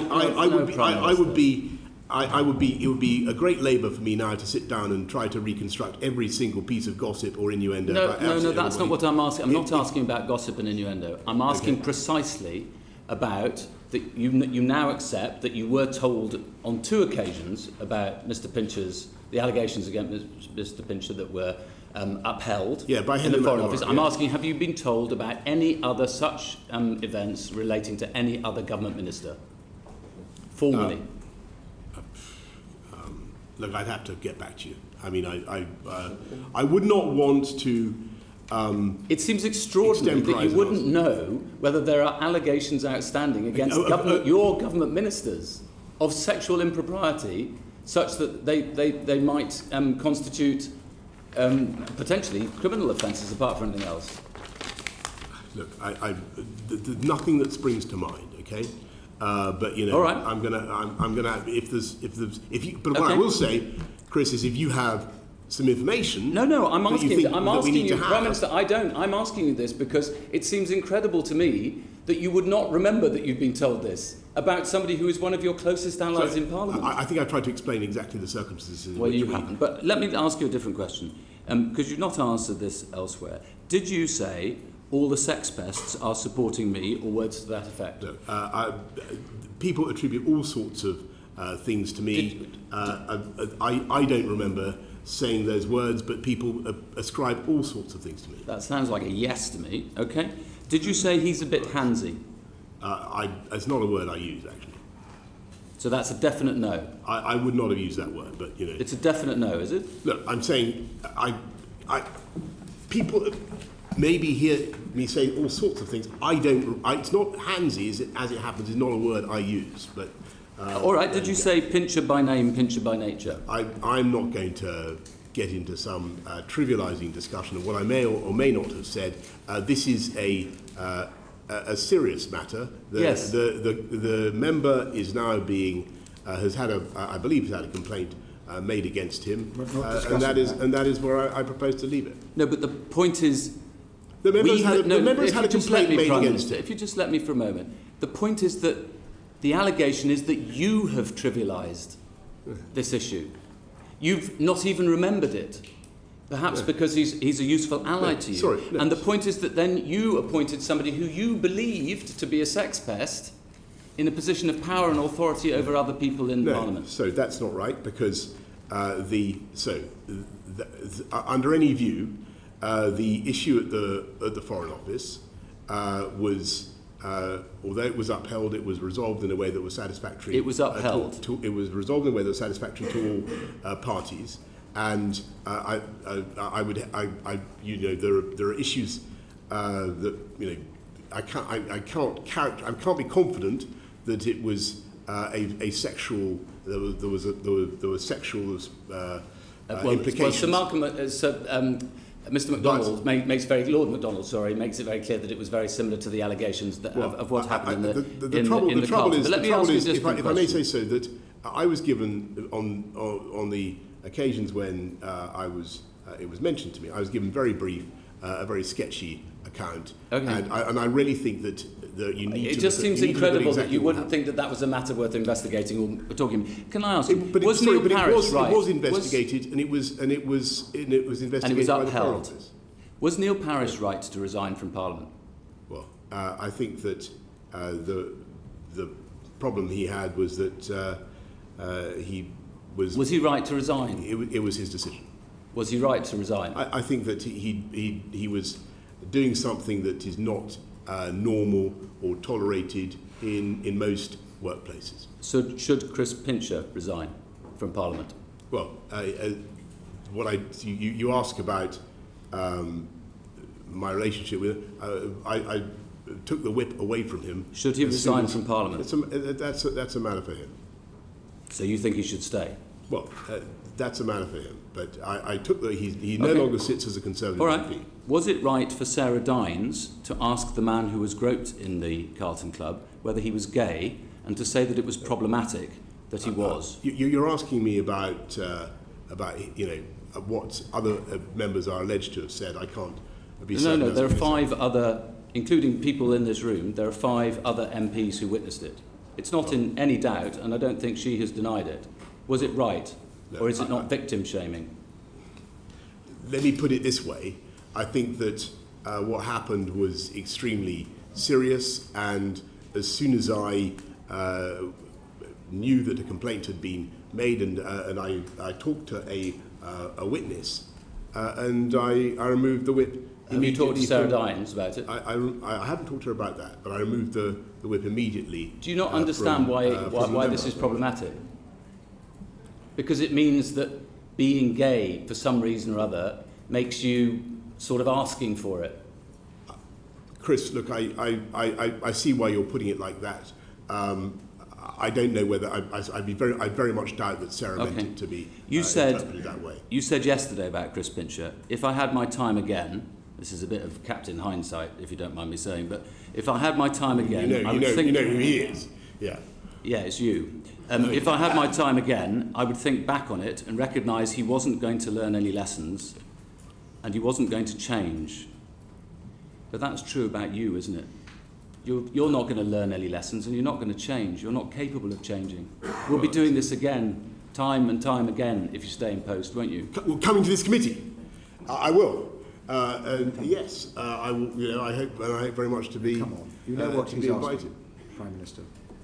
He's not asking that question. Well, I don't know quite well. I mean, you know exactly what I'm asking. You don't. This is all about you in the end. The reason these things happen is because of you. He took liberties because he knows that you take liberties and get away with it, and allow other people to get away with taking liberties. That's right. I'm not quite sure what you're driving at there.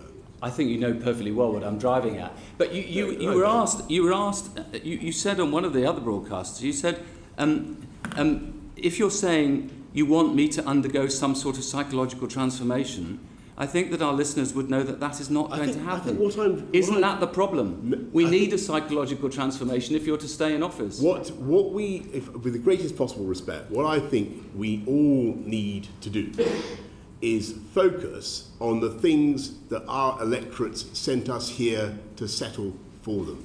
And they are how to fix the post-COVID economic shocks, and that's what we're doing. How to make sure that we improve the life chances of every kid growing up in this country. And I think what Robert said about kids being excluded from school was incredibly important, and I'm going to go away and look at that. These are the issues that matter to the people of this country. And that does not exclude the fascination that people will have with these other subjects, but that is what I am focused on. No, they also focus on honesty and decency and propriety and standards in public life, and they hate it when people, when they get caught out, just want to turn over the table and abolish all the rules. But let me ask you one very specific final question, which is just about the ministerial code, because it enshrines the existence of the independent advisor on the ministerial interests in the ministerial code. You haven't got one at the moment. I hope you're going to appoint one very soon, and you can tell us who that's going to be. But you authorised an investigation into Mark Spencer's alleged Islamophobia, which I gather Lord Geit had very nearly completed. When will that be completed and when will it be published? That's a very good question. I think that Lord Geit did give me a brief update on it. I had the impression that it was nearing conclusion. I'll have to get back to you. And is there going to be a replacement?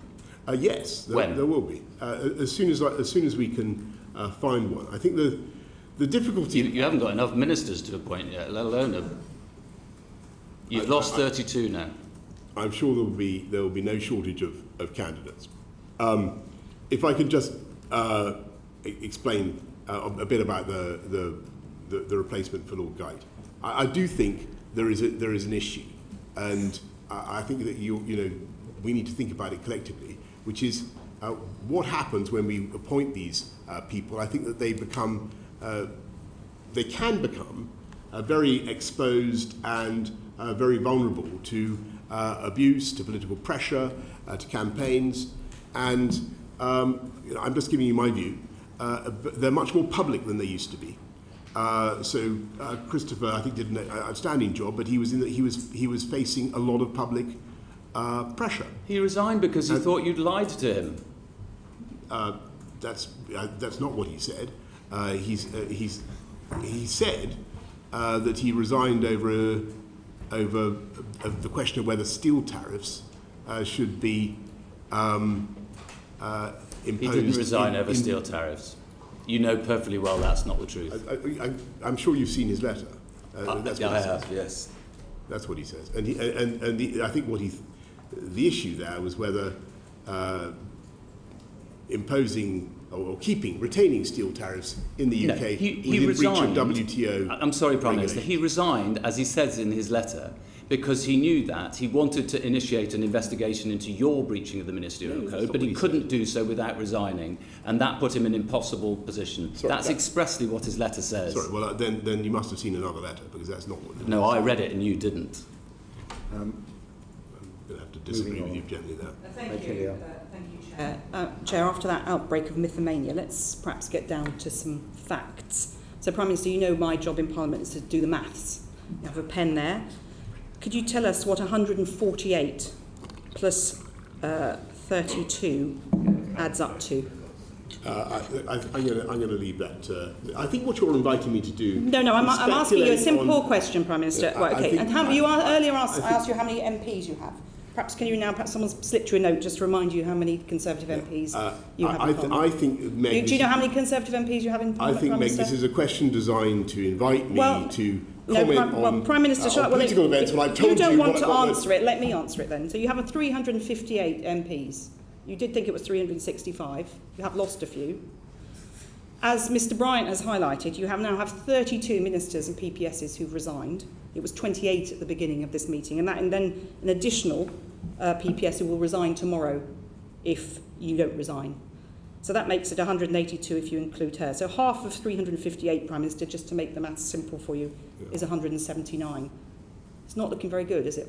Well, Meg, you're wanting me to comment on You've lost the confidence of more than half of your party, not including other members in this room who may not be in the 148. I've been generous and not double counted. Well, sure. I'm here to talk about the government of the country, the policies. Mr. Prime Minister, without the support of your party, you cannot govern this country responsibly or well. Whatever our political disagreements, I have respect for the office of Prime Minister, but I'm afraid I've completely lost respect for you and your capability to run this country. I think if you look at the actions that we're taking today, the bills that we're getting through, we are doing some fantastic things for the people of this country, and we'll continue to do them. And I appreciate they may not be supported by the Labour Party, Meg, but that's not my problem. That's your problem. No, Prime Minister, about competence, not policy. Darren Jones. Prime Minister, it's being reported that there's a delegation of your cabinet colleagues waiting in Downing Street, including the Chief Whip, the Transport Secretary and your new Chancellor, waiting to tell you when you finish here today that it's time for you to go. How will you respond to that? Darren, you're asking me to comment on... This conversation will happen in a few minutes, Prime Minister. So you say. But if you want to ask about what we're doing to help people with the cost of living, if you want to ask about what we're doing to build more clean, green energy supply, which this committee has taken an interest in... That's going to be your answer to the Cabinet colleagues in Downing Street. Then I'm very happy to talk to you about it. But I'm not going to give a running commentary on political events. We're going to get on with the government of the country. Prime Minister, on the question of the Prime Minister's advisor on ministerial interests, you've had 2 resignations, not just one. Why did Sir Alex Allen resign? Well, Sir Alex has I think been pretty well documented, and I thank him too, was asked to investigate allegations of bullying against the Home Secretary. The team produced quite a long report, which was based on a lot of extensive work, mainly anonymised interviews, and I read it very thoroughly. And the trouble I found with it was that nothing that the Home Secretary had actually said seemed to me to breach the threshold necessary to trigger her resignation, although you might argue that she should have spoken in a different way from time to time. It didn't seem to me that the allegations wholly stacked up, and I thought that it didn't trigger a resignation. Sir Alex, that wasn't the reason. Yes, I'm coming to the reason. The reason he resigned is because you wouldn't even accept his report. Well, no. Well, let me put it. Let me say what happened. So Sir Alex took a view that it wasn't that. I read the report and I read the whole thing. He didn't actually write it, but he simply read it and drew some conclusions. I read all the interrogations that had taken place, and it didn't seem to me that, although she might have spoken differently from time to time, it didn't seem to me that she deserved to be fired on the basis of what I read. I read the whole thing. So I made this point. Now the difficulty was that Sir Alex thought that the ministerial code had been breached, even if in a minor way, and that any breach of the ministerial code necessarily meant a resignation. That view has subsequently been modified by the Committee on Standards in Public Life, who have said that the ministerial that there can be gradations of sanctions for breaches of the ministerial code. So what you should have done is accepted Sir Alex Allen's report. He would not have resigned. Well, then it would still be Secretary... in your gift not to demand the Home Secretary's resignation. No, but it wasn't. And the system would have been changed retrospectively as it has done. But you wouldn't even accept his report. No, Savannah, as I remember, the problem was that in order to... I would have had to accept the Home Secretary's resignation. That was the problem. And that didn't seem to me to, that didn't seem to me to be a necessary outcome. I mean, supposing you continue in office, what are the lessons you learn from the appointment of Chris Pincher?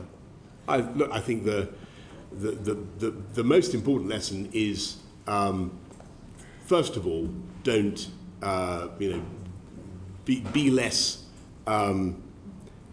optimistic about people's ability to learn and perhaps take a bit more interest in it, because it's extraordinary how many things. And then secondly, and Prime Minister, perhaps you should just take a bit more interest. Secondly, when something like this happens, make sure that we do a full timetable of exactly what happened and when it happened, so that when people go out to brief, they've got all the facts at their fingertips. But it's not a comms failure, this, Prime Minister.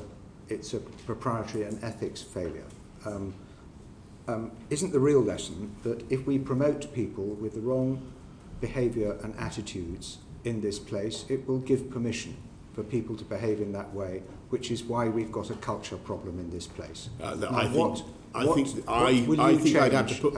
that you're onto. I think what you're saying is very important.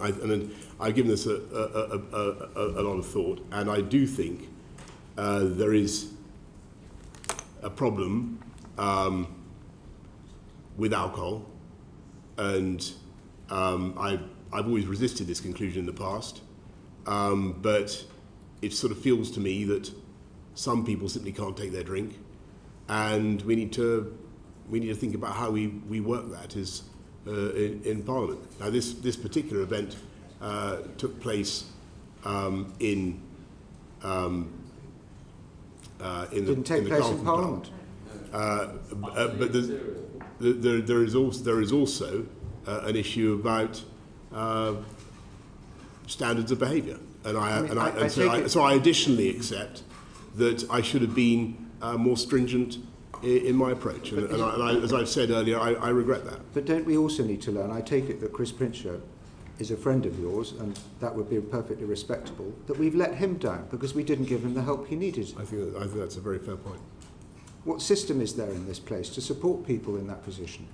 What do you have in place as a leader of a political party to help people who have behavioural drink problems? Well, I think that we all have a duty as colleagues to look after each other and to try to help people, and that's actually one of the functions of the Whip's office. Well, I mean, unfortunately, Whips have other duties, and they rather conflict with their duty of care, and there needs to be something else to support people who need help, who don't feel that they're giving ammunition to the people who control their careers. So that doesn't work, does it? We've now got another whip appointed to do the duty of care work. I mean, that's not going to work, is it? Bernard, what are you proposing? I'm not going to make policy on the hoof here, but what you've got in place as leader of your party is not working. Would you accept that? No, I think there are issues about standards of behaviour, and I think I reluctantly come to the conclusion that there is an issue with alcohol. Well, I mean, you're the last person in the room to accept that there's a problem. Why do you think integrity in public life has become such an issue under your premiership? Well, I think actually the reality is that I think that people are very, very keen to try to get me off the subjects I want to talk about, and to try to focus on me. So it's all about you. No, I don't want to talk about it. I want to talk. I've been trying very hard. Don't you see these failures have made it about you? Throughout this session, to talk about the things that I care about. Now, how much consideration are you giving to the prospect of your resignation? I'm happy to tell you that I'm getting on with the job that I was elected to do, and that is what I'm going to do. So all these problems are basically somebody else's fault? No, I think that I think it was so who is one of these people who's left. Who is responsible? Who should we hold accountable? I am responsible, but I'm also responsible, Bernard, for delivering a huge manifesto commitments that we made in 2019, many of which are now coming through. Hugh asked about what are we doing to make sure that we're taxing electric vehicles properly. There is a colossal body of work that we're engaged on right now. We are uniting and levelling up across the country. We have the biggest programme of infrastructure investment that we've had for 100 years. And I'm going to get on with delivering on the programme that we set out and on the priorities of the people of this country. And I know that there will be plenty of people who, for whatever motive, want to try to throw me off course by turning it into a story about something entirely different. And I think that it would be a fine thing if we focused on the arguments between us that are about policy and about the agenda and what we actually love doing, which is working hard for our constituents and trying to make their lives better. Let's talk. I mean, we've had some interesting exchanges about how to control inflation or motor vehicles. Those are the things that people are interested in, and that's what I'm focused on. Caroline Noakes.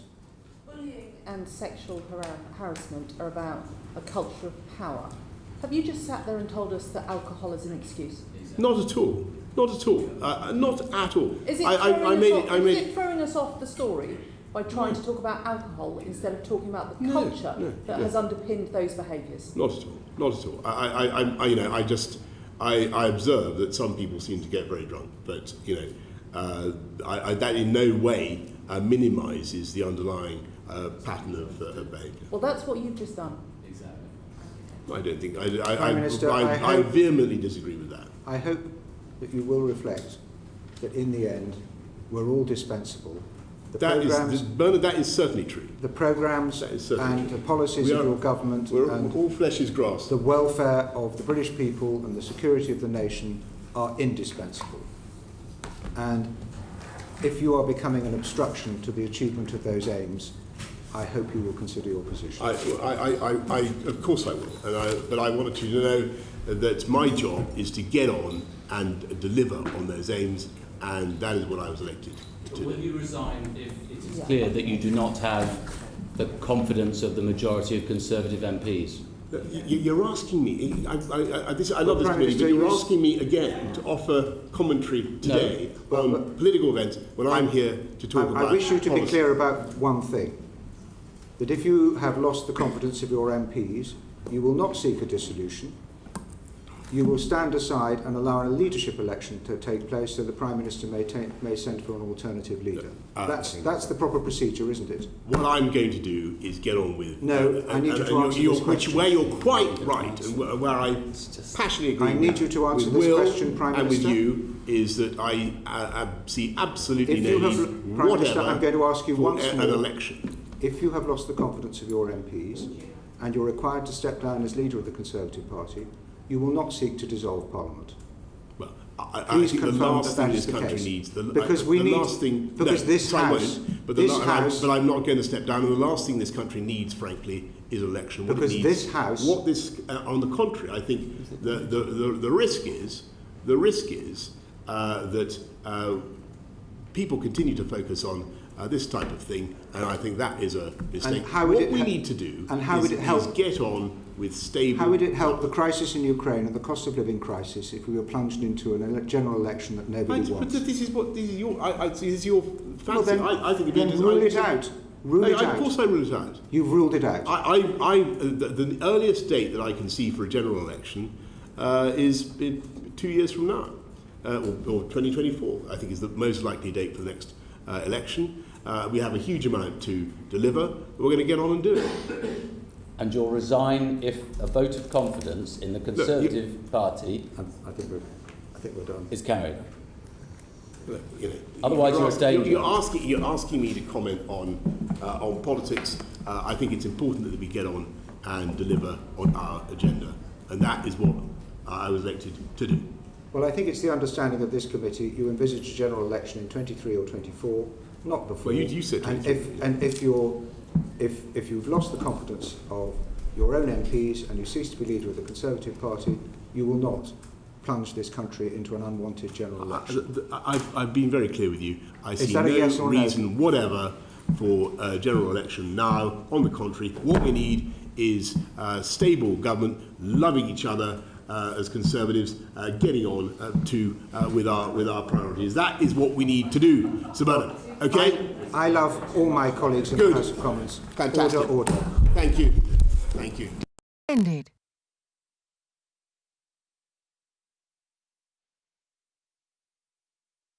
The proceeding has ended.